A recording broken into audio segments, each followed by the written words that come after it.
साक्षरता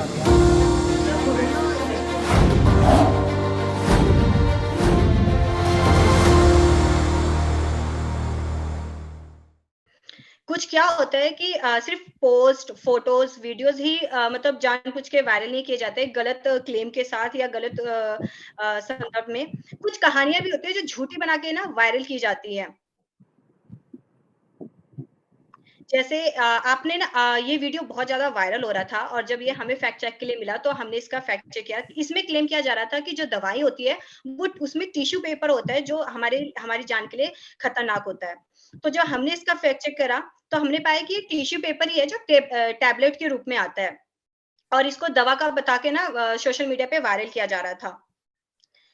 चेकलिस्ट अभी तक हमने आपने तस्वीरें देखी, जो हमने आपको बताया, उससे हमने ये सीखा कि तस्वीरें, वीडियो विश्वास करना आसान होता है, लेकिन उन्हें गुमराह करने के उद्देश्य से भी कभी-कभी बनाया जाता है और उनको वायरल किया जाता है। कभी भी आपके पास कोई पोस्ट, वीडियो, फोटो आए तो उसकी तारीख और उसकी अन्य रिपोर्ट मतलब वो कहीं और पब्लिश हुई है, किसी न्यूज़पेपर में, किसी मीडिया संस्थान या कहीं भी किसी वेबसाइट में वो पब्लिश हुई है, उसका उसकी रिपोर्ट ज़रूर चेक करें। हमें ये भी देखना चाहिए कि क्या वो मज़ाक तो नहीं क्योंकि कई पोस्ट होती हैं वो सटायर के रूप में वायरल की जाती हैं। कभी भी हमारे पास कोई पोस्ट, वीडियो फ़ोटो कुछ भी आए तो उसको हमें जो भी हमारे विश्वसनीय, भरोसेमंद सूत्र होते हैं, उनसे जानकारी जुटाने की कोशिश करनी चाहिए। जैसे कोविड या ओमिक्रॉन या किसी भी कोई भी अगर हमारे पास पोस्ट आती है तो हमें डॉक्टर से सलाह ज़रूर लेनी चाहिए कि क्या ये सच है? जो अविश्वसनीय मतलब जो भरोसे वाली पोस्ट नहीं होती, जानकारी नहीं होती, वो अक्सर गलत होती है। तो जो भी हमें फ़ोटो, वीडियो, ऑडियो मैसेज हो, उसे हमेशा फॉरवर्ड करने से पहले चेक करना चाहिए और कोई भी यूआरएल अगर हमें मिलता है, तो उसको सावधानीपूर्वक देखना चाहिए। हमें किसी भी यूआरएल पर क्लिक करने से पहले उसे क्रॉस चेक ज़रूर करना चाहिए। यहाँ से मैं अपने सहयोगी अभिषेक को हैंड ओवर करना चाहूँगी, जो आपको व्हाट्सएप के बारे में बताएँगे। ओवर टू यू अभिषेक। शुक्रिया ज्योति। जैसा कि आपने बताया, अगर मैं उसको समराइज करूं तो इस पार्ट में हमने ये देखा कि जो सच है, ओपिनियन है और अफवाह के बीच का क्या फर्क है। अगर मैं उसको समराइज करना चाहूँ ज्योति, सच वो है जिसे हम साबित कर सकते हैं, जिसे सब्सटैंशिएट किया जा सकता है। ओपिनियन वो होता है कि अगर एक ही व्यक्ति 9 को एक 6 देख रहा है, दूसरा 6 देख रहा है, तो ये डिपेंड करता है कि आप कहाँ से उसको देख रहे हैं। दोनों अपनी अपनी जगह पे सही हैं। और तीसरा, एक ऐसी जानकारी जिसका कोई सिर पैर नहीं हो, जिसको हम साबित नहीं कर सकते, वो अफवाह होता है। तो जब इस बात को बताने का ये मतलब है कि अब आगे से जब आप किसी सूचना को कंज्यूम करेंगे, तो हम ये आपसे उम्मीद करते हैं कि उन सूचनाओं को आप इन्हीं 3 मेजर श्रेणी में वर्गीकृत करते हुए आप ये कॉल लेंगे कि उस सूचना को आपको अपने पास तक रखना है और अगर सही है तो उसे आगे बढ़ाना है या नहीं है। सो हम आगे बढ़ते हैं इस वेबिनार में, और आगे बढ़ने से पहले मैं एक और सवाल तिवारी सर से लेना चाहूंगा उसकी। जी, मैं उपलब्ध हूँ। हाँ, सर मेरा सवाल आपसे यही होगा कि आपको लगता है कि हमारे पास जिस लेवल पे हम इस इंफोडेमिक को फेस कर रहे हैं, वैसे में कैंपस, कम्युनिटी और जो यूथ हैं, उनको इससे अवेयर करने के लिए या इससे बचाने के लिए हमारे पास कैंपस में, एकेडमिक्स में या अवेयरनेस के लेवल पे पर्याप्त जो है वो सेफगार्ड्स हमारे पास अवेलेबल है? आपका सर इस पे सुझाव अगर आपको लगता है कुछ इस दिशा में। पर्याप्त जी पर्याप्त सेफगार्ड्स अवेलेबल नहीं है। और देखें आपकी जैसे जैसे हमारा सिविलाइजेशन डिस्कोर्स आगे बढ़ता है, जो नई समस्याएं आती हैं, वो कुछ समस्याएं तो हम जब आ जाती हैं तब उनके बारे में चर्चा करते हैं। कुछ समस्याओं को हम फोर्सी भी कर सकते हैं कि आने वाली हैं, उसके हिसाब से ट्रीटमेंट करते हैं। ये आप देखेंगे कि नई शिक्षा नीति में एक वैल्यू एडेड कोर्सेज का प्रावधान, और हमें लगता है कि ये फेक न्यूज पर एक वैल्यू एडेड 1-2 क्रेडिट का कोर्स डेवलप करके और ये हमें अपने छात्राओं को इसको उपलब्ध कराना चाहिए। ये एक बहुत बड़ा सेफगार्ड होगा, क्योंकि जैसा आपने कहा, इसके बारे में लोगों को, खासकर युवाओं को जानकारी होना अति आवश्यक है। हम यदि युवाओं को शिक्षण संस्थाओं में इसके बारे में सेंसिटाइज करेंगे तो वो बात को समाज तक पहुंचाएंगे। तो 1 या 2 क्रेडिट का कोर्स, जैसे हम इन्वायरमेंटल अवेयरनेस पर चलाते हैं, जैसे हम क्लाइमेट चेंज पर चलाते हैं, जैसे हम मोरल एंड एथिकल वैल्यूज पर चलाते हैं, यूनिवर्सल ह्यूमन वैल्यूज पर जिस तरह से हम 1 या 2 क्रेडिट का कोर्स चलाते हैं, तो ये इस तरह का कोर्स अक्रॉस द डिसिप्लिन, केवल जो मास कंसंट्रेशन के स्टूडेंट हैं, छात्र हैं, उन्हीं को नहीं, सभी छात्रों 1 या 2 क्रेडिट का हम ऑप्शनल कोर्स ये करें तो एक बहुत बड़ा सेफ गार्ड के रूप में ये उभर करके सामने आएगा। ओके, सो हम वेबिनार को आगे बढ़ाते हैं, और आगे बढ़ाने से पहले मैं एक छोटा सा सवाल डॉक्टर त्रिशु शर्मा से लूंगा, उसके बाद हम इसमें आगे बढ़ेंगे। डॉक्टर शर्मा, मेरा एक छोटा सा सवाल आपसे ये रहेगा कि जैसे हमारे पास इंफॉर्मेशन का अबंडेंस है, चूंकि आप मीडिया के एक तरह से मैं कहूँगा कि उस एकेडमिक्स के छात्र भी रहे हैं और शोधार्थी भी रहे हैं, तो जिस तरीके से इंफॉर्मेशन हमारे बीच मौजूद है, वैसे में यूथ के लिए ये तय करना बड़ा मुश्किल हो जाता है कि वो सूचना को कैसे उसका इनटेक कैसा हो, यानी उन्हें ये तय करना मुश्किल का सामना करना पड़ता है कि जो इन्फॉर्मेशन उन तक आ रही है वो हाइजेनिक है या नहीं। तो आपको क्या लगता है कि हमें यूथ के लिए आपके मुताबिक ऐसी कौन सी कुछ गाइडलाइंस या टिप्स होने चाहिए जिसके आधार पे हम उन्हें ये बता सके कि आपको सभी सूचनाएं जो आप तक आ रही हैं उनमें से आप किन सूचनाओं को आत्मसात करें और उसका इस्तेमाल करें? देखिए अभिषेक जी, जिस तरीके से मैं प्रोफेसर तिवारी सर की बात को आगे बढ़ाते कहना चाहूंगा, यूथ के लिए सबसे अच्छा हम एकेडमिशियंस टीचर्स होने के नाते यूथ को ट्रेन कर सकते हैं एक अलग वैल्यू एडिड कोर्स के नाम पे। ये बड़ा अच्छा सजेशन प्रोफेसर तिवारी ने दिया। और दूसरा, यूथ को ये समझना चाहिए कि कोई भी इंफॉर्मेशन या फिर कोई भी पेड न्यूज अगर आपके पास किसी भी माध्यम से आ रही है, स्पेशली सोशल मीडिया या व्हाट्सएप या फेसबुक के माध्यम से आ रही है, तो इन सब के पीछे आप समझिए कि भेजने वाले का एक एजेंडा है। हम कम्युनिकेशन में बात करते हैं एजेंडा सेटिंग थ्योरी, चाहे वो किसी राजनीतिज्ञ का हो, चाहे वो किसी पॉलिटिकल पार्टी के नेता का हो या फिर किसी असामाजिक तत्व का हो, उनके पीछे एजेंडा है कि वो शायद कम्युनल हार्मनी को डिस्टर्ब करना चाहते हैं। मेरे पास एक रिपोर्ट है जिसमें बताना चाहूंगा कि पिछले साल लगभग फेक न्यूज पे नजर रखने वाली संस्था ने बताया कि लगभग 794 टोटल फेक न्यूज आइडेंटिफाइड हुई, जिनमें से 422 जो थी वो पॉलिटिक्स से रिलेटेड थी, और 160 जो न्यूज थी, 160 जो खबरें थी वो कम्युनल हमारी भावनाओं को भड़काने के लिए थी, और लगभग 60 के करीब जो स्टोरी थी वो कोविड और हेल्थ से जुड़ी हुई थी। अब इन जो फेक न्यूज और जो पेड न्यूज को फैलाने का जरिया था वो किन माध्यमों का प्रयोग किया, वो माध्यम वही माध्यम है जो सबसे ज्यादा युवा यूज करते हैं। जैसे कि सबसे ज्यादा 340 वीडियोस के रूप में फेक न्यूज का प्रसारित किया गया। वीडियोस का है, हमने व्हाट्सएप पे प्रसारित कर दिया, यूथ के पास आ गया, फटाफट आ गया, उन्होंने देखा और बिना चेक किए उन्होंने फॉरवर्ड किया। यहां पर गौर करने वाली बात यह है कि youth need to spend time at these unverified videos. उनको टाइम देना है। हम अपनी यूनिवर्सिटीज में, जैसा कि सेंट्रल यूनिवर्सिटी ऑफ पंजाब के वाइस चांसलर सर ने बताया कि उनकी यूनिवर्सिटी में बहुत अच्छी रिसर्च हो रही है इसके बारे में, फेक न्यूज के ऊपर कंटेंट और कोर्स डिवाइड किया जा रहा है, रिसर्च के ऊपर फोकस फैकल्टी और स्टूडेंट्स हैं।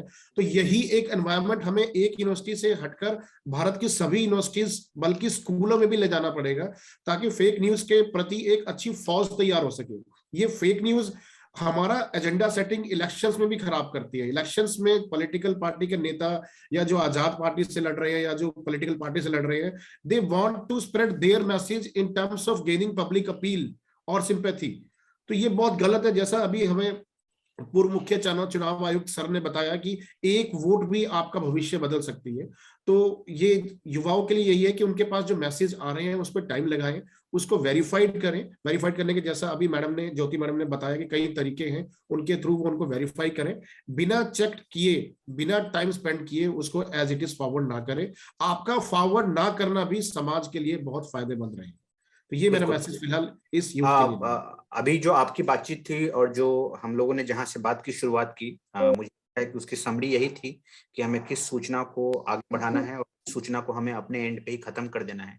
इसी से जुड़ा हुआ एक सवाल है जो हमारे ऑडियंस ने पूछा है कि how can we check what is false rumour. जैसा कि अभी हमने बताया, लेकिन मैं चाहूंगा कि डॉक्टर शर्मा आप भी एक बार एक्सप्लेन करें कैसे सच और झूठ, अभी चूंकि पिछली स्लाइड में हमने बताया था कि सच वो है जिसे आप साबित कर सकते हैं, जो सब्सटेंशिएट हो सकता है, जिसके प्रमाण है, और फॉल्स वो है जिसे आप साबित नहीं कर सकते। डॉक्टर शर्मा, एक बड़ी कहावत है कि प्रत्यक्ष को प्रमाण की आवश्यकता नहीं है। सिंपल बात है, जैसा कि उन्होंने बताया कि दिल्ली एक शहर है, तो शहर है, इसके लिए हमें वेरिफिकेशन की जरूरत नहीं है। दिल्ली और मुंबई, जैसा कि ज्योति मैडम ने बिल्कुल अपने प्रेजेंटेशन में बताया, बिल्कुल साफ और स्पष्ट शब्दों में। लेकिन अगर आपको कहीं डाउट हो रहा है कि दिस इज नॉट ओरिजिनल, ये फेक नहीं है, तो आप किसी, जैसे कि अगर आपके पास कोई आया तो आप किसी भी समाचार एजेंसी की वेबसाइट पे जाइए, आप ANI PTI की वेबसाइट पे जाइए, आप जागरण भास्कर की वेबसाइट पे जाइए, आप आज तक, जी न्यूज को देखिए कि क्या इनसे संबंधित कोई समाचार चल रहा है या नहीं चल रहा है। आपको अपने आप आभास हो जाएगा कि ये चीज सही है या गलत है। लेकिन मेरा सिर्फ आप सबसे निवेदन ये रहेगा कि उसको एज इट इज, अगर आपके मन में डाउट आ गया है तो उसको फॉरवर्ड मत करें, उसको वहीं पर अंकुश लगा दें। आपका एक फॉरवर्ड ना करना भी बहुत सी गतिविधियों को रोक सकता है। तो बिल्कुल, सबसे पहला ये कि पेशेंस रखें, उसको आगे फॉरवर्ड ना करें। बिल्कुल। तो हम आगे बढ़ते हैं और अभी तक की जो बातचीत है उसको अगर हम समराइज करें तो जैसा कि शर्मा जी ने भी बताया और जैसा कि अभी हमारी पूरी चर्चा में शामिल था कि जो साबित हो सकता है वो सच है, जिसे हम साबित नहीं कर सकते वो सही नहीं है। ऐसे में सोशल मीडिया पे जो आपका बर्ताव है इम्पोर्टेंट रोल प्ले करता है। अगर आपको किसी भी पीस ऑफ इंफॉर्मेशन पे डाउट है, आपको लगता है कि इसकी प्रामाणिकता पे संदेह आपको हो रहा है या आपको ये लगता है कि आप इसे प्रूफ नहीं कर सकते हैं, तो ये आपकी जिम्मेदारी बनती है कि आप उसे शेयर ना करें। ये एक पहला हाइजीन है। और सबसे जो अहम बात है, जो आमतौर पे जो देखा जाता है वो ये है कि एक common sense, even being a fact checker, जब हम लोग किसी भी चीज को देखते हैं तो हम, ऐसा नहीं है कि उसमें, जैसे कि हर जो झूठ होता है वो अपने साथ अपने झूठ की निशानियों को लेकर चल रहा होता है। तो अगर आप कॉमन सेंस के साथ बड़ा ही एक्टिवली और गौर से किसी तस्वीर को ही देखेंगे, जैसा कि एग्जांपल में आपने देखा कि एक ही पेड़ पे 2 अलग अलग कलर के सेब थे, तो आप वहां भी देख सकते, पकड़ सकते हैं कि नहीं, ये जो दावा किया जा रहा है वो गलत है। इसलिए आपका अटेंटिव होना बेहद जरूरी है और आप बड़ी गंभीरता से उस चीज को देखें। बहुत मुमकिन है कि वो क्लू मिल जाएगा जिसके आधार पर ये तय कर सकते हैं कि आपको आगे उस पर्टिकुलर मैसेज को आगे बढ़ाना है या नहीं बढ़ाना है। और जो सबसे अहम बात है कि अब केवल बात डेटा की नहीं होती है, हम सभी अबंडेंट डेटा को फेस कर रहे हैं अपनी लाइफ में। सोने से, जगने से लेकर के सोने तक हम कितने एम्पल सेट ऑफ डेटा को जनरेट करते हैं। लेकिन अब जो बात है, जैसा कि तिवारी सर ने भी बताया, मूर्ति सर ने बताया, कि अब वेरीफाइड डेटा की ओर जो है हम लोग जा रहे हैं। केवल डेटा से मतलब नहीं है कि डेटा आपके पास कितना है, इस बात से फर्क पड़ता है कि वो डेटा वेरीफाइड कितना है, आपके पास वेरीफाइड डेटा है या नहीं है। तभी आप एक इन्फॉर्म्ड वोटर और एक इन्फॉर्म्ड सिटीजन का रोल प्ले कर पाएंगे। आप सभी को पता होगा कि हम सभी, ऐसा शायद ही हम में से कोई होगा जो व्हाट्सएप का इस्तेमाल ना करता हो।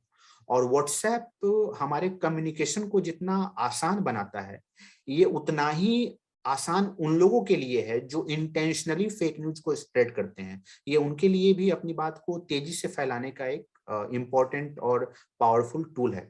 तो ऐसे में व्हाट्सएप ने आपको कई सारे ऐसे फीचर्स दे रखे हैं जिसका इस्तेमाल करते हुए आप अपने आप को सुरक्षित रख सकते हैं।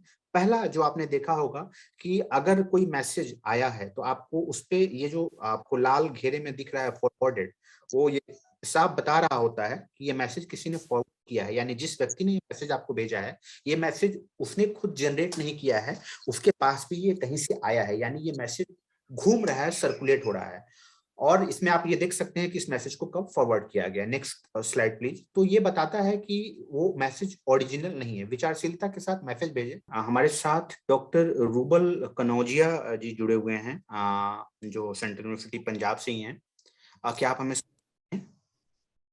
जी, मैं सॉरी जी सुन पा। जैसा कि आपने अभी तक ऑब्जर्व किया होगा कि जो हमारी पूरी बातचीत है वो फेक जो इंफॉर्मेशन होते हैं उसको हम कैसे टेकल करें, किस तरीके से हम इस वेबिनार में शामिल लोगों को इक्विप्ड करें कि वो अपने एंड से भी उन चीजों को रोकने में मदद करें और वो सच के साथी बने, ताकि ये जो लड़ाई है, जो एक लंबी लड़ाई चलने वाली है, उसमें वो एक एम्पावर्ड सिटीजन के तौर पे अपनी भूमिका करें। मेरा सर सवाल छोटा सा ये होगा कि जब आप एक इस पूरे सिनेरियो को देखते हैं, चाहे वो इलेक्शन का समय हो या कोविड का समय हो, तो आपको लगता है कि ये एक अव्यवस्थित जैसी कोई चीजें हैं या एक ऑर्गेनाइज या इंस्टीट्यूशन तरीके से चल रही चीजें हैं जिसका सामना भी हमें उन्हीं तरीकों से करना होगा?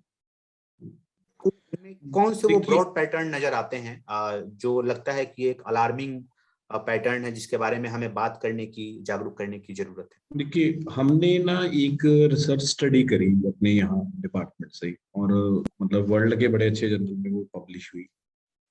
उसमें हमने ट्रेंड क्या देखा, ट्रेंड ये देखा कि जो मिस इन्फॉर्मेशन आ रही है वो ज्यादा पॉलिटिकल क्लास से जुड़ी, पॉलिटिकल मिस इन्फॉर्मेशन आ रही है। और दूसरा ट्रेंड देखा कि जो मिस इन्फॉर्मेशन आ रही है वो कम्युनल हार्मनी को डिस्टर्ब करने के लिए आ रही है। तो इसके लिए अब हमें ये बात समझनी पड़ेगी कि कोई ऐसी एंटी सोशल एलिमेंट या ऐसी ताकतें हैं जो कहीं ना कहीं रिफ्ट डालने की कोशिश कर रही है। दूसरी बात, जो ब्रॉड पैटर्न इसमें हमें रिसर्च करते हुए हमें मिलता है वो ये है कि हमें ये समझना होगा कि फेक न्यूज फैलाना क्यों चाहते हैं लोग। जैसे एंटी वैक्स हैं, वो फेक न्यूज क्यों ला रहे हैं। तो जो फेक न्यूज है, आपने अपनी बात में बोला था इसे 10 पैर लगे होते हैं, अफवाह को 10 पैर लगे होते हैं। फेक न्यूज नॉर्मल न्यूज के मुकाबले में जल्दी ट्रेवल करती है। जैसे हमारे पुराने समय में या हम एक टर्म यूज करते हैं, ग्रेप वाइन कम्युनिकेशन। हम कहते हैं कि र्यूमर बेस्ड कोई भी संचार होगा तो वो जल्दी स्पीड से फैलेगा, र्यूमर जो है। और इसे जब उस र्यूमर को काउंटर करना है, आप देखिए कि अभी सेमिनार में आज 104 से 150 के आसपास लोग जुड़े, तो 150 लोगों के पास ये जानकारी गई। आप लगातार सेमिनार कर रहे हैं तो लगातार लोगों तक आप पहुंच रहे हैं। हमें अपनी बात पहुंचाने के लिए कितना समय डिवोट करना पड़ रहा है और कितना मल्टीपल रिसोर्सेस हमें एम्बाइब करने पड़ रहे हैं। तो अब क्वेश्चन ये आता है हमारे आगे कि हम इसे टैकल कैसे करें। तो टैकल करने का तरीका क्या है कि हमारा फोकस जो है, हम हमेशा बड़ों की तरफ बढ़ते हैं कि बड़ों को 18-20 से ऊपर वाले एज ग्रुप में या एक बड़े सेगमेंट में जाके हम टैकल करें।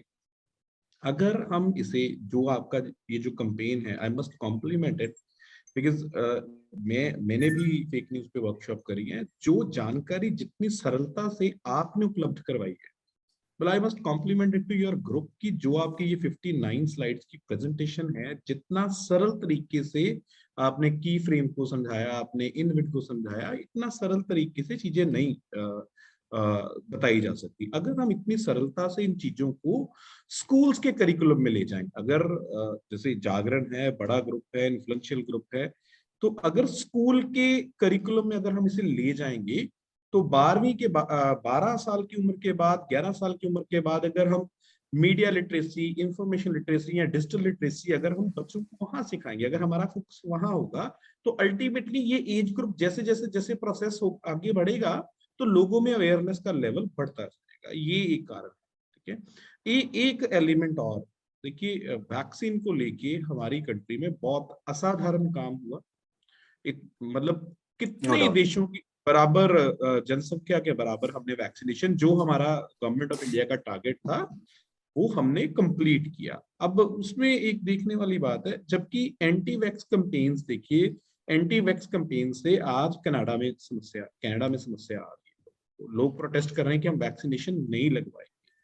तो हमारी कंट्री में क्या हुआ कि आप लोगों ने जब देखा है कि 2 साल में लोग मर जाएंगे जो वैक्सीन लगवाएंगे, वो कहता है कि हमारे फलाना रिश्तेदार जो था वो मर गया, है ना। कई बार क्या होता है, जो मेन स्ट्रीम मीडिया रिपोर्ट करता है, मैं एक ग्रुप का पंजाब का नाम नहीं लूंगा, पंजाब का बड़ा रेप्यूटेड न्यूज़पेपर है, तो उसने एक खबर रिपोर्ट करी कि अराउंड 48 डाइड आफ्टर वैक्सीनेशन। तो that was a mistake in the title. तो असल में था क्या, वो कोमॉर्बिडिटीज वाले लोग थे जो सेकंड डोज लेने के बाद भी, वैक्सीनेशन के बाद भी कोमॉर्बिडिटीज होने के कारण उनकी डेथ हुई, सीवियर कंडीशन हो जाती थी। बट वो रिपोर्ट क्या हुआ कि वैक्सीनेशन के बाद इतने लोग मर गए। So the meaning is different. So हमें मीडिया लिटरेसी पे काम करना पड़ेगा। और आप जो इनिशिएटिव आप ले रहे हैं, ये बड़ा एप्रिशिएटिव इनिशिएटिव है। इस पूरी डिस्कशन में डॉक्टर त्रिशु शर्मा ने बहुत बढ़िया ढंग से मीडिया लिटरेसी के थ्रू कैसे हम फेक न्यूज को टैकल कर सकते हैं, और जो प्रेजेंटेशन आपने दी है वो वाकई में बढ़िया, क्योंकि कम्युनिकेशन वही कामयाब है जो सरलता के साथ, सहजता के साथ लोगों तक पहुंचे। सबसे अगर बात हम अपनी आसानी से किसी को समझा पाए तो इससे बढ़िया कुछ नहीं होगा। एक मैं आपको अनुरोध करना चाहूंगा, जैसा हम कहना चाहें सामने वाला उसे वैसे ही समझ जाए, ये अगर ऐसा हो तो बहुत बहुत प्रभावशाली। एक मैं अनुरोध करना चाहूंगा कि फेक न्यूज में एक ट्रेंड जो हमने अपनी रिसर्च में यहाँ पे देखा वो ये है कि जो 60 से ऊपर वाला एज ग्रुप है ना, तो वो बहुत जबरदस्त तरीके से इफेक्ट हो रहा है। जैसे हम इधर स्कूल्स की लिटरेसी में जा रहे हैं ना, तो हमें धीरे धीरे पता लगता है कि एक सेगमेंट ऐसा भी है कि जिसे हम सीनियर सिटीजन कहते हैं, वो फेक न्यूज को बहुत ज्यादा अडॉप्ट, रीजन बीइंग कि वो कंज्यूमर है बट इतना एविड यूजर नहीं है सोशल मीडिया का। तो एक आगे जाके मुझे लगता है कि एक डिमेंशन उस तरफ खुल जाएगी जिसपे हमें काम करना पड़ेगा।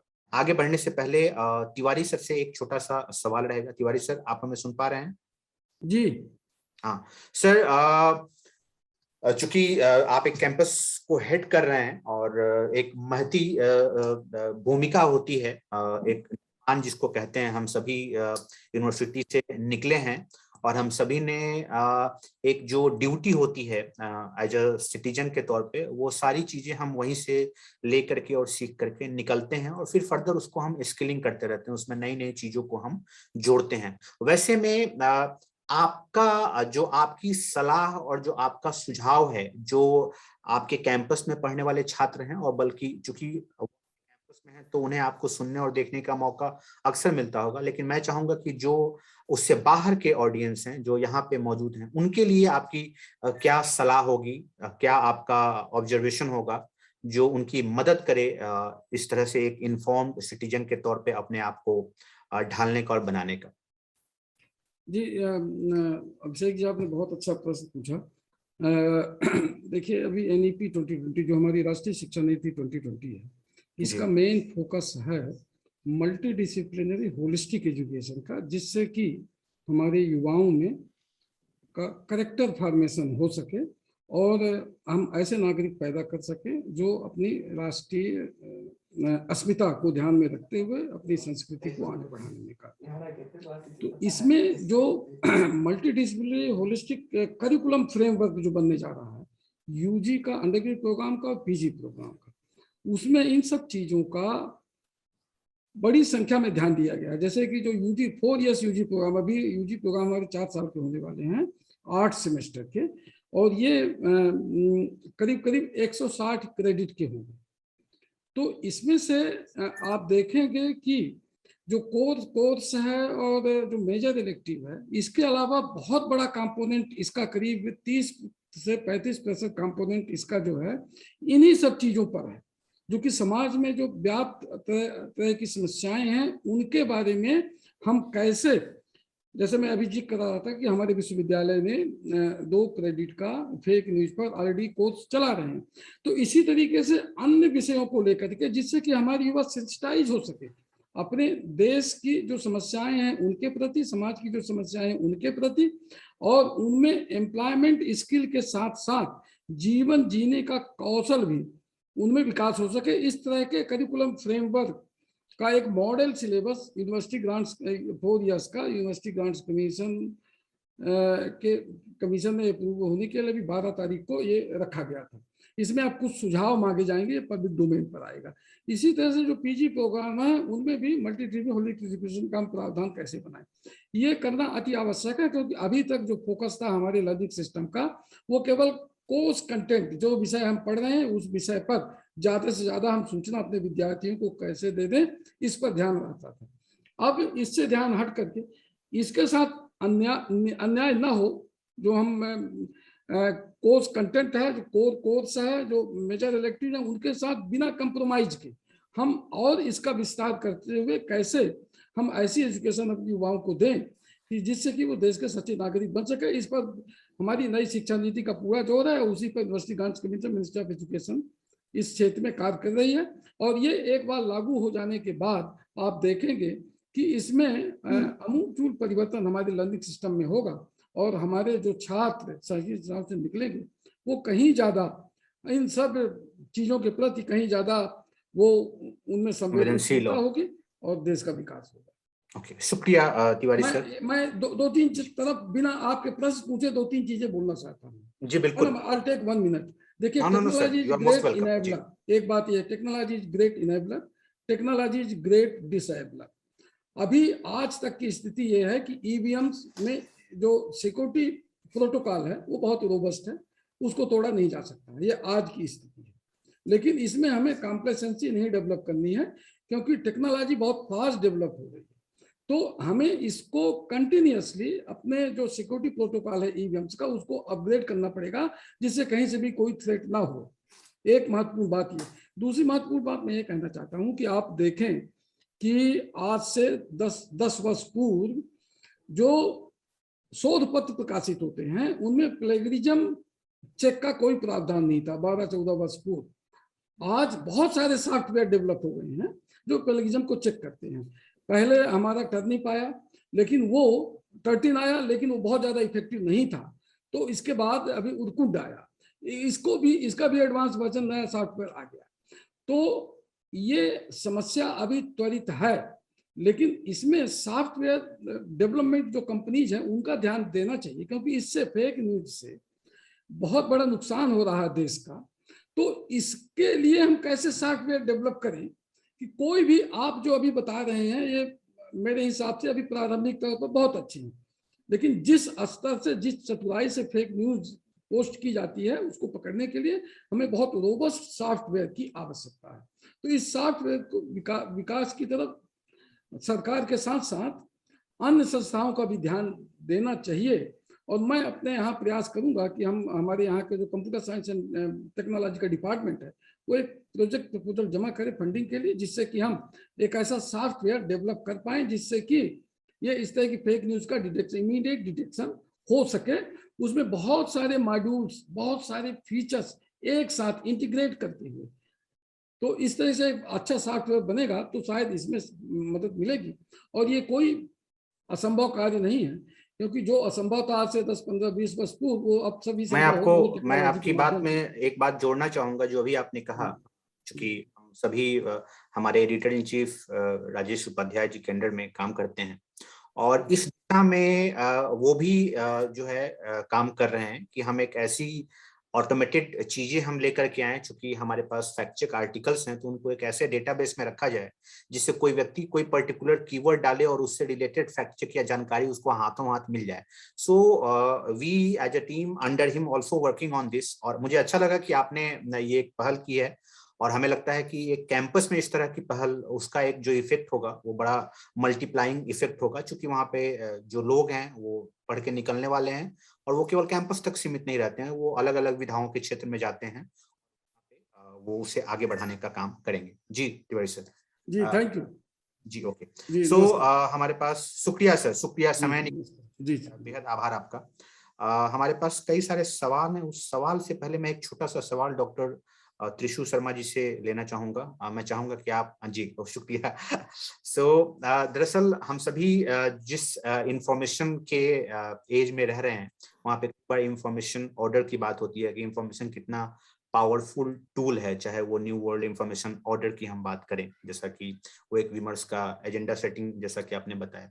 तो उस मतलब इस कॉन्टेक्स्ट में अगर हम देखें तो जो इस तरह है जिससे हम कहेंगे कि हम अपनी इबारत लिखते हैं, चाहे वो डेमोक्रेसी में होने वाला मतदान हो या एक नागरिक के तौर पे अगर हम कोई डिसीजन लेते हैं, अगर वो हमने किसी गलत सूचना के आधार पर ले लिया तो वो डिसीजन आगे चल के आपको रिग्रेट करना पड़ सकता है, या आपने कोई ऐसी जानकारी जिसे आगे बढ़ा दी जिसकी वजह से कोई डिस्टर्बेंस क्रिएट हो सकता है, किसी की जिंदगी खतरे में पड़ सकती है। तो वैसे में मेरा बार बार, चूंकि हम लोग इसी पे बात कर रहे हैं, इसलिए मैं आपसे ये पूछना चाहूंगा, बल्कि मैं चाहूंगा कि आप बताएं यहाँ मौजूद लोगों को कि जो बेसिक जो हाइजीन है, जो इंफॉर्मेशन उनके पास आ रहा है अलग अलग डिफरेंट सोर्सेज से, उनके मतलब एक सामान्य आदमी के लिए एक प्रतिष्ठित न्यूज एजेंसी का नाम उसके लिए अनजाना हो सकता है, लेकिन उसके व्हाट्सएप में अगर कोई ऐसी जानकारी आ गई जो एक पर्चे के रूप में है तो उसको वो खबर मान लेता है। तो वैसे में क्या कुछ बेसिक मेजर्स होने चाहिए, वो सलाह होनी चाहिए जिससे वो ये फर्क कर सकें कि नहीं हर वो जानकारी जो मेरे पास आ रही है वो सूचना या समाचार नहीं है? डॉक्टर शर्मा सर, इसमें सबसे पहले तो ये समझना चाहिए कि क्या समाचार है और क्या सूचना है। What is news and what is information, ये दो चीजें अलग अलग हैं।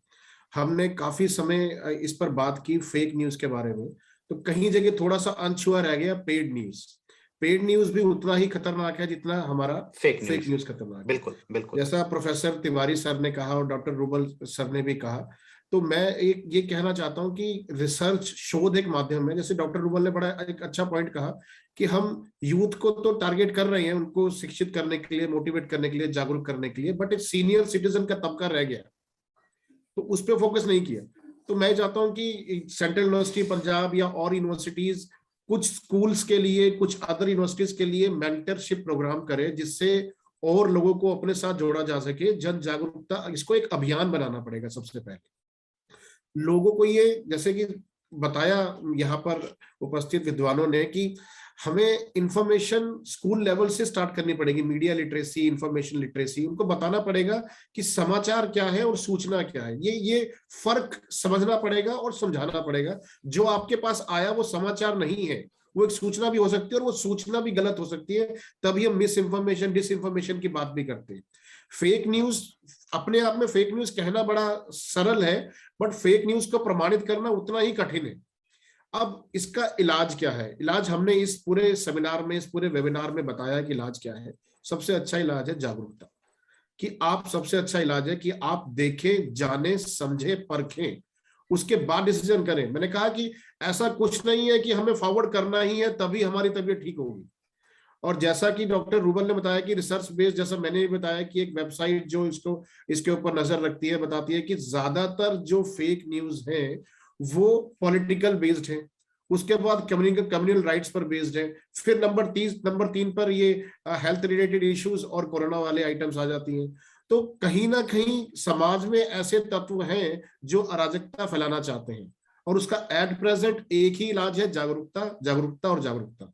हम आज के बाद में बात करें कि हम व्हाट्सएप पे सीखना सिखा दें, किसी को व्हाट्सएप यूज करना सिखा दें, लेकिन हमारे कंट्री में डिजिटल डिवाइड नाम का कंसेप्ट भी है कि लोगों के पास मोबाइल है लेकिन स्मार्टफोन नहीं है, और ये बढ़ रहा है जी। तो और ये बढ़ रहा है, सिंपल। तो हमारे पास अगर हम देखें कि लगभग 70 से 75 करोड़ लोग फेसबुक या इंस्टा या फिर यूट्यूब का प्रयोग करते हैं, तो उन सबको वो डिजिटल साक्षरता, ये एक चैलेंज है जो स्टार्ट हो चुका है। हालांकि कोविड का एक फायदा ये रहा कि लोगों ने डिजिटल साक्षरता को जल्दी से सीखा, चाहे वो विभिन्न स्कूल रहे हो या विश्वविद्यालय रहे हो, सेंट्रल लेवल पर रहे हो या राज्य के स्तर पर रहे हो, सभी ने सीखा। लेकिन फिर भी आज के समय में डिजिटल डिवाइड एक बहुत बड़ा सत्य है, ये हमको एक्सेप्ट करना होगा। और इस लिमिटेशन को समझते हुए हमें अपनी इस लड़ाई को और आगे लेके जाना पड़ेगा। लेकिन जागरूकता बहुत जरूरी है।